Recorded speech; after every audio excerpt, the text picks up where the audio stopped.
1. This happened about a year ago. I was 22 in my final year of college. I had been living in a loft apartment that was the third floor of a house. Two other couples lived in the apartments below me. I lived just off campus in what's called a cusp neighborhood, which is basically a safer, just more family-oriented area, which was a mix of some college students as well as old people and families. Since my apartment was on the third floor, the door I used was around the back, with 2 flights of stairs going up to my apartment door. Also, my bedroom was at the front of the house, with 2 big windows that faced the street. One night, I was coming back from working on my thesis with a classmate at her apartment. It was late, around midnight, and I drove down my street to find parking. I lived at a cul-de-sac with a dead end, so I turned around when I didn't see parking and decided to park on the main street that ran perpendicular to mine. I had done this many times before and walked to my apartment late at night on multiple occasions, and always felt safe. After I got out of the car and pulled my 2 heavy bags out, I noticed a man standing in the street where mine began. He was about 40 feet away and his face was sort of covered by shadow, but he was facing me, and I could tell he was staring at me. He seemed to be in his 30s, was wearing regular-looking clothes, and had a dog that looked to be a kind of beagle next to him. Normally, I would just shrug it off as some guy out walking his dog. No biggie. But I still had one of those really bad gut feelings. Something was up with the guy, and here's why. First of all, he pretty much seemed to appear out of nowhere. I had been driving down my street and didn't see anyone. Nor did I see anyone up or down the street I parked on. And I was actively looking around to find a parking space, so I would have seen if someone was walking down the street. Second, he was just standing there facing me. And if he were walking his dog, shouldn't he be doing the obvious? Like, walking? Then the last thing that to me was the creepiest was that he was standing in the middle of the street. Not by one of the sidewalks on either side, but smack in the middle, like he was trying to block the street. I fumbled for my keys to lock my car, and noticed him still standing there, staring. I knew I had to walk by him to get to my apartment, so I was starting to get pretty creeped out at this point. Not to mention his dog was just as frozen as he was, not moving and also staring at me. So I sort of half smiled in his direction and said, "Hello," pretty loudly, trying to show confidence and that I wasn't scared of him. I started walking as far to the left of the street as I could, the side that my house was on, making sure my house key was ready to go to unlock my door quickly. My house was 4 houses down from the top of the street, and there's a small street lamp right in front of my neighbor's house that kept it from being totally dark. The man hadn't said anything in return, and I was avoiding eye contact, trying to look straight ahead. Something possessed me to glance at him, and I wish I hadn't. When I looked to my right, he was grinning at me. This really sinister-looking grin. The only thing moving was his head as he followed me. I snapped my head back and increased my speed, trying to mentally locate where my phone was in my bag if I had to call 911. When I got to my house, I turned left to take the little path leading to where my door was, and quickly glanced back to see if he was following me. He was directly under my neighbor's street lamp, like a spotlight about 15 feet from me. Just standing there with his frozen dog, still staring and still smiling. At this point, I just bolted to my door. It was not well lit by any means, and I couldn't see whether or not he was going to follow me to the door. I unlocked the door as fast as I could, slammed it behind me, and deadbolted it shut. I turned off the stair light because I didn't want him to see me through the window at the 2nd floor landing, and know which floor I lived on. I fumbled up the stairs to my apartment door, unlocked that, and turned off all the lights to my apartment. I crept into my bedroom, Thank God I had drawn the blinds before I left, and made a little hole in them with my fingers to look outside. Much to my horror, he was standing in the middle of the street again, directly in front of my house, looking up at my window, still smiling, and this time waving. I freaked out and grabbed my phone from my bag and called my dad. Probably should have called the police in hindsight. I was in hysterics, telling him what was happening. He told me to calm down, make sure all my doors and windows were locked, and to call campus PD. I called the campus police and, this time much more calmly, explained my ordeal. But this time I felt safe enough to look out the window and didn't see him. They eventually came after about a half hour, took my statement and searched for the guy who, of course, they never found. They did say, however, that there were boot prints in the dirt by my back door, as well as the same prints in the side garden my neighbors who lived on the first floor kept. The garden was on the other side of my house, right under one of their windows. Needless to say, I made sure both of my first and second floor neighbors were warned about this creep. I think the thing that creeps me out the most is that I never saw him actually walk anywhere. It seemed like he just appeared. I never heard footsteps or any indication he had moved closer to me. And every time I saw him, he was just standing there with his dog who wasn't moving either. No sound from either of them. That smile still gives me the shivers. So creepy, smiley guy with your frozen dog. Let's never fucking meet again. 2. Seeing as a lot of people enjoyed my previous story, I will continue sharing my not-so-wholesome adventures from the ghetto. This one is slightly darker than the previous. It deals with attempted kidnapping, trafficking, and or murder. Who the fuck knows, not me, I'm still here. As can be inferred from the word ghetto, for anyone unfamiliar with my last story, my neighborhood was pretty horrible, crime rate-wise, with a strong divide between ethnic groups. Seeing as I am Russian, my friends were also Russian. And what friends they were. Ron, Andre, and Eli were my best friends in 5th grade. We were the coolest 10-year-olds ever. So cool, we had our own Zula. A Zula is a Hebrew slang word, describing a private place, usually built by you, where you and your buddies come to chill and hang out. I guess the American equivalent to a Zula would be a treehouse. Trust me, this is all very important info. Ron, Andre, Eli, and I found the perfect place to settle down and claim as our own. The ruins of a roof of an old bunker, next to a tree in the middle of a field on a hill. It was positioned on a somewhat steep hill, and it looked like a concrete bunker in a sea of tall yellow grass field. We traveled the neighborhood in search of discarded items and furniture to bring to our little Zula, and came back with a magnificent cum-stained couch, a rug, and old school posters of naked ladies. Our Zilla was officially complete. The most wholesome one in town. Andre hung his naked ladies on our tree and was very proud of his work. Andre, Ron, and Eli had a tradition. They would skip school every Wednesday to hang at the Zilla, and since I was a tomboy, doesn't know that she's a lesbian yet, girl, I terribly wanted to get into their boys' club, so naturally I started skipping Wednesdays with them. And for a while it was great.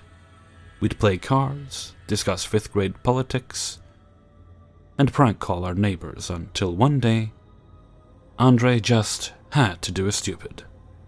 You see, when little horny Andre picked up those naked damsels from the streets, he also picked up a business card, an escort service card. One Wednesday morning, Andre decided we just had to prank call the poor hooker. Eli, whose role was to be the clique's official dumbass, instantly agreed it was a good idea. Ron and I, however, were a bit more skeptical of Andre's seemingly harmless ruse. But you know how peer pressure works so well on 10-year-olds. Andre calls the number and puts it on speaker. It rang and rang until someone answered, a man, who I can only imagine was the girl's pimp. The man told Andre he sounds like a big boy, in an incredibly creepy way. And mind you, Andre did have somewhat of a deep voice in comparison to normal 10-year-olds. So when Andre, that beautiful idiot, decided to seriously buy a hooker, he had no objections. Andre proceeded to give him the closest fucking address to Arzula and an exact description of how it looks like. As soon as the call ended, Ron flipped out on Andre and left. Eli and Andre were super pleased with their prank, and I just sat there, on the cum-stained sofa, wondering what the fuck did we just do, and is a hooker seriously going to arrive? Andre and Eli were sure the man got their joke. Well, he didn't. 10, 20, 30 minutes pass. And nothing. No hookers to be seen. We all laugh about our biggest achievement yet, and completely forget about the "what a big boy voice you have" man. I think it was an hour later. We saw a black van pull over the street next to Arzula's field. The address that Andre gave. Andre and Eli ignore my concerns regarding the inconspicuous van, and so I am the only one watching it. It went up and down the street, as if trying to see if there's any way for it to drive into the field. Impossible, since it's sort of locked between apartment complexes and a cliff. And then pulls over again at the original spot.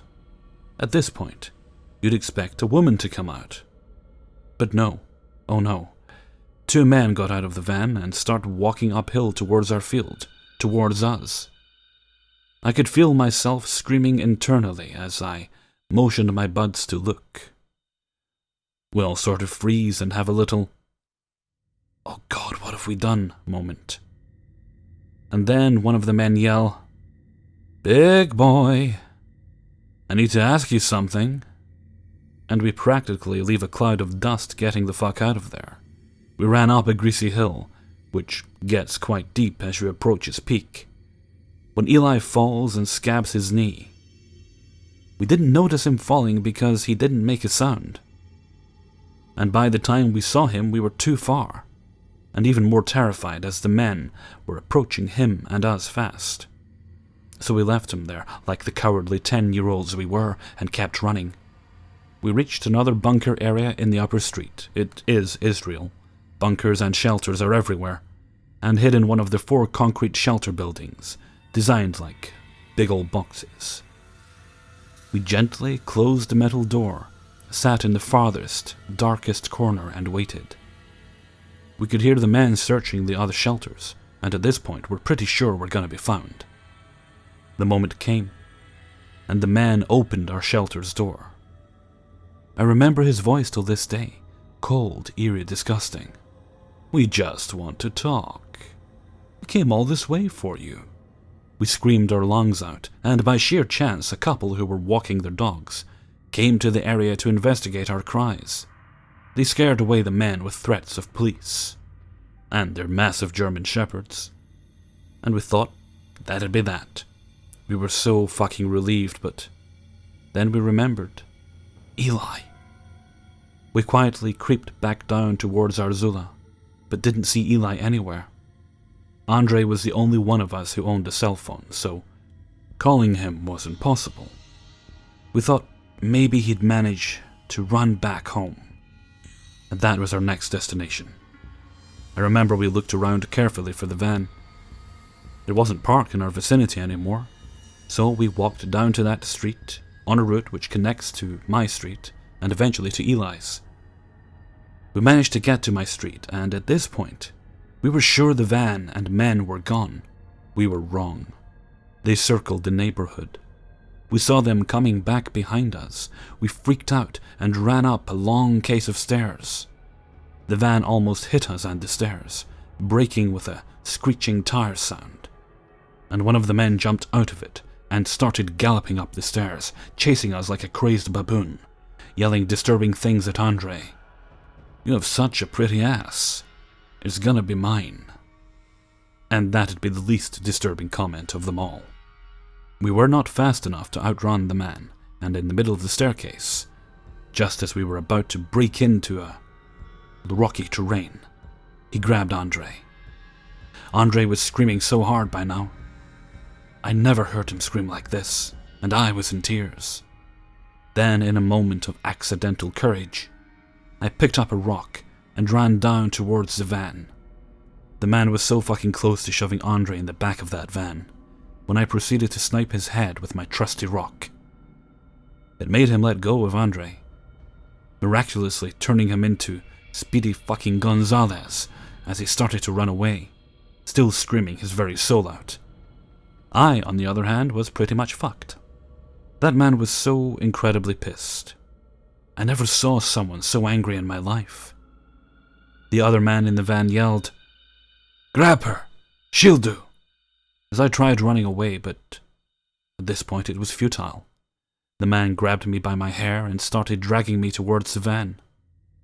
In what felt like hours being dragged to the van, I saw my older brothers running towards me with a metal pipe. They pried me out of the man's hands and proceeded to beat the living shit out of them. They were apparently attracted by Andre's ear-popping screams. They eventually let both of the men go. You gotta understand, in our city, the neighborhood, it takes the cops at least 30 minutes to arrive, and nobody really trusted the police. Brothers also feared they might call someone up to come and get them. This entire live-action movie was done with me getting my ass-whipping of my life from my parents, my brothers getting a badge of honor, Andre getting psychological treatment, and Ron getting a pizza right after he left us, with our hooker calling consequences. Oh, and Eli got a cool cask on his arm when he broke it as he fell down the cliff in an attempt to run away from our kidnappers. We later drew dicks on it, like real friends. We never actually found out who those men were. Our parents forced us to get that business card and give it to the police, but the police never called us back. Don't even know if they investigated it. Our friendship slowly died as Andre, Ron, and Eli succumbed to our neighborhood's nature and became small-time drug dealers, and started hanging out with questionable characters. So, moral of the story, don't ever go looking for hookers on shady business cards. Not even to prank them. Also, don't skip school. 3. This happened from around the time I was 10 until I was 12. When I was 10, my mom and dad were in the middle of a divorce. My dad was never around, and my mom would rather be talking to someone on the internet or out with her new boyfriend than making sure that her children were taken care of. It was around that time that my mom made friends with a woman named Lisa. Lisa had 2 sons, and was actually pretty nice. My siblings and I got along with her sons. Her sons were around the same age as my 2 closest siblings. One of my older brothers, Logan, and one of my younger brothers, Tom. Her sons' names were John and Levi. Anyway, so we got along, and soon we were spending a lot of time with her family. By the time I turned 11, I looked up to Lisa as if she was my own mom, seeing as how mine was never around. She gave me attention, and as one of 8 siblings, it was incredible to actually be noticed. I started to get closer and closer to her and her family. There were points I would rather have been with them than anyone else. Lisa began to take me to and from school, and I spent more time at their house than mine. She bought me things and took me out with her family. She treated me as if I was her own daughter, which was something I really needed. I didn't notice anything wrong about all the attention I was getting, and my mom, of course, didn't pay me any attention. The only person that seemed the least bit concerned about what was going on was my uncle Dan. Dan was the brother of my father, and I was closest to him of all my uncles. Dan had some problems of his own, I can't deny that, but I knew for sure that he loved me and my siblings, so his concern should have been a red flag. But I was happy with my attention, and didn't think about the things he would say. Finally, it all started to come to an end a little after I turned 12. My mom had went to a trip to Florida with her boyfriend, and left us in the care of my Uncle Dan. She was going to be gone 2 weeks, and it was a pretty normal time. until about a week into my mom being gone. One day I came home from school and Lisa had offered to take me and my younger siblings for the rest of the week and allow my 3 older brothers the weekend off. Of course, I was all for the plan. Just one problem: we had to get permission from my uncle, who didn't like Lisa at all. Of course, I ran up the stairs and into the apartment and immediately got my younger siblings ready to go. I found my uncle passed out in the living room. He had been out late the night before, and now to me it was obvious that he was hungover. I tried and tried to get him to give us permission, but he wouldn't wake up. So eventually, I decided to just lie. I told Lisa that he said it was okay, and all of my siblings and I went to her house. We had a night of watching movies, but we still had school the next day, so we went to bed. The next morning, I woke up, and Lisa set me and my siblings down in the living room, and told us that last night my uncle had woke up and found what had happened, and he was pissed. He came to her house that night, and he was really pissed. He told her about how she had no right to take us here. Eventually, I don't know how, but child services got involved, and she was told that she was no longer allowed to see us. But she told me she didn't care. I could come and see her any time. So I went off to school, and while I was there, I began to get mad at my uncle. He had come and taken away the only woman who actually acted like she cared about me.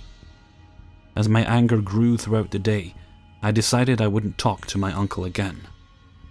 Until, that is, my mom came and picked me up from school that day. I was surprised. My mom wasn't going to be home for another week. She also had never picked me up from school before.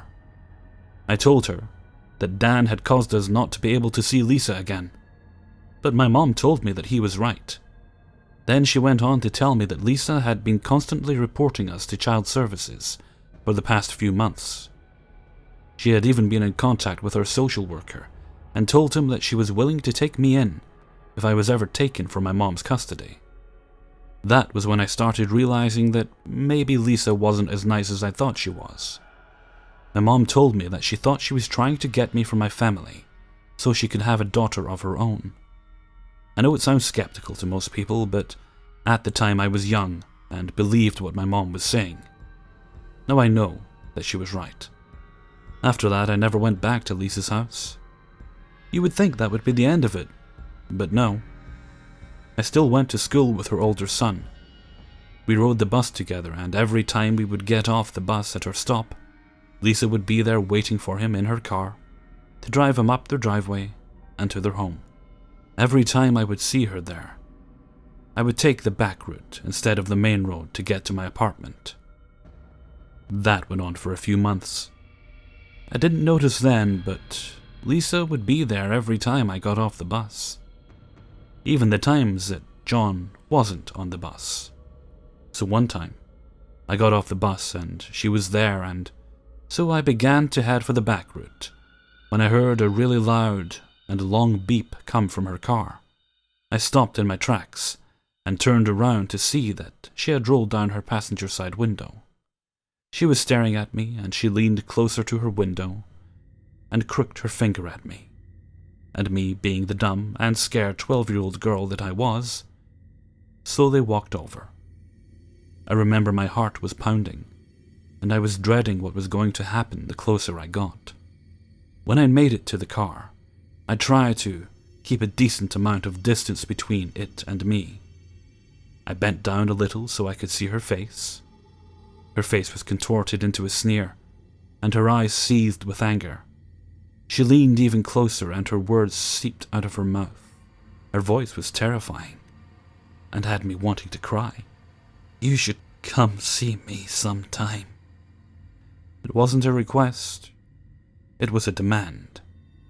The only thing I could do was nod, and she leaned closer, so I bolted. I felt that she was going to reach through the window and grab me. I ran all the way home and up the stairs. I slammed the door shut and locked it. I didn't know what to do.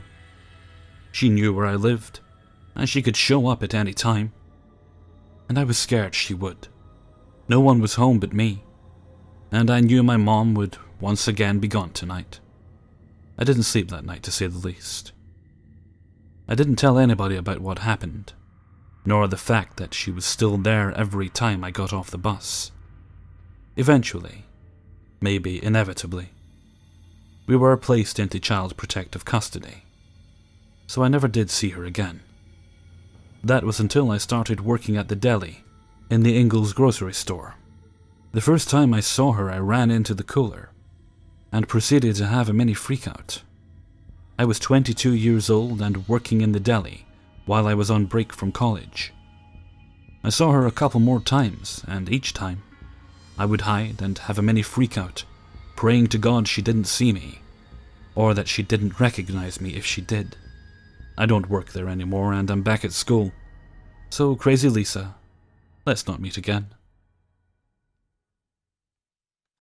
Hey everyone, Hellfreezer here, and thank you very much for listening to 3 True Scary Stories, episode 127. Big thanks go to the individuals who allowed me to use their stories.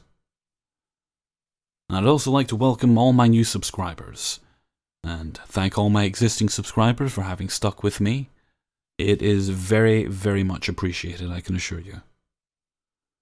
I'd also like to thank you for all the suggestions and support you've left in relation to the fairy tales and so on. I'm taking them on board, and I'm not going to get to them all at once, but little by little, just as bonus videos, they'll show up here and there. So thank you very much for that. And I'm going to have to make this a short outro, because tonight's plan for me, I'm currently recording this on a Friday for going up on Monday, is I'm going to go watch Luke Cage because that actually came out this weekend. So I'm going to finish up my work for the weekend. It'll take me a few more hours. Then that'll clear me a couple of days to just be a very lazy person and not do the painting I should be doing that I was planning on doing. And I'm just going to relax and watch Luke Cage. Mellow out for the weekend, I think. So, until next time, thank you very much for listening, and take very good care of yourselves.